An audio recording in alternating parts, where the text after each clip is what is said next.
So, the day that Gotham Knights gets in our shelves and Steam libraries is getting closer and closer, and let me tell you, I'm quite excited, and at the same time, quite unsure of how I should feel about it. It feels like a big difference from the well-known Batman Arkham Trilogy, and a lot similar to the new Marvel Avengers game. Hopefully, it's better than that shit. But in this time period to get ready for Batman to die, I wanted to revisit the Arkham Trilogy, and replay it at fully 100%. So after playing this amazing trilogy and crying in my bed for the cancelled sequel, I'm waiting and hoping that this new title is gonna be as remarkable as the Arkham Trilogy was. Fingers crossed on that. But on our way to the game, I felt like talking about Batman, my favorite hero in the DC universe. Reason being, I'm gonna sound like a fanboy a lot of the times. So, I just wanted to make a review on the previous games and giving you, my fan, a reason to give it a shot. Starting off with Batman Arkham Asylum, where everything began, and where I first really fell in love with this world. In 2010 I bought the Game of the Year version for the Xbox 360 in a GameStop. I saw this cover and I was a Batman fan because of the comics and just a edgy teenager. So I got home, put the CD in my console and immersed myself in this game. And it was one of the best choices I ever made. It was an amazing experience. But let me step out of the fanboy mode. This game was released in 2009. Previous to that, not many 3D Batman games were good, or were not that famous. And at this point, superhero games that were not Spider-Man did not seem to go well.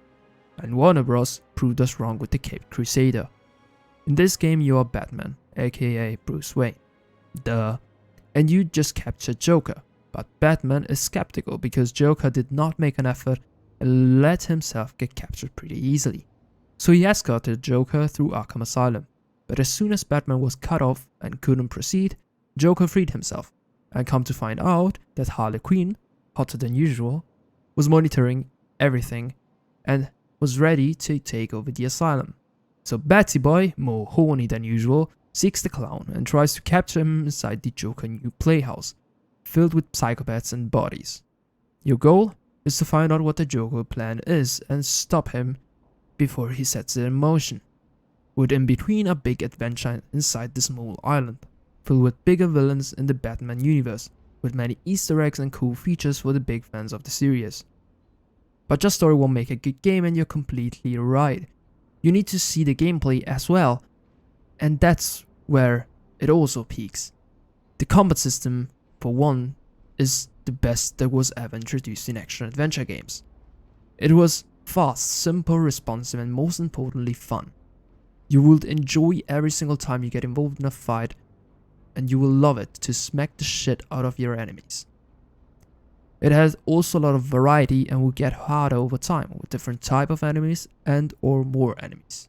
It was one combat system that was also imported to the other Batman games because of the greatness, and of course was imported to other games, as the new Spider-Man game has shown or Mad Max has shown. It also introduced the best stealth mechanics in game, the necessary and not more, different locations to grapple to and takedowns that felt like they would be straight out of the comics. Not only that, the exploration was smooth as well. The riddles were an interesting thing to look out for, while going from main mission to main mission, and overall the game made an impeccable impression on the players. It was amazing, reason being it was a Game of the Year award. But the best thing was that it made you really feel like Batman. The Dark Knight. It was a beauty, and only really salty people said that it was bad or below average. And let's not forget the sequels, Arkham City and Arkham Knight being equally amazing. Arkham City being played in a bigger city, Arkham being controlled by Hugo Strange, who knows the identity of Batman, and is slowly setting Protocol 10 in motion, a villainous project. Your goal? Finding out what it is about and stopping before the last minute runs. And Arkham Knight, you need to stop Scarecrow, who wants to trigger a nuclear bioweapon on Gotham to sink them in fear. 3 amazing games that connect perfectly, with many twists and turns that make the experience unforgettable, and all making you feel like the hero of the game. Or like Edward says, vengeance. This trilogy is amazing, and replaying them is like rewatching a favorite series or film trilogy. It's beautiful and amazing, you will not get bored and will experience storytelling at its peak. For my fellow Batman fans, I have to make an honorable mention, Batman Arkham Origins.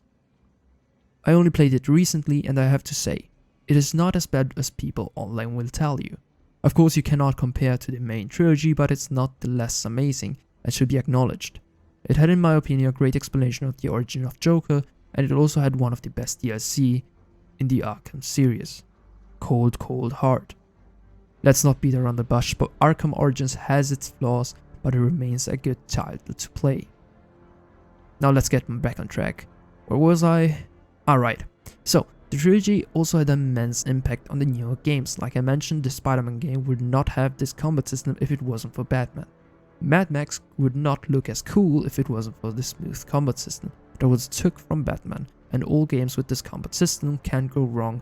It's always fun and enjoyable. The stealth system has also been implemented on many other games, and it is still fun.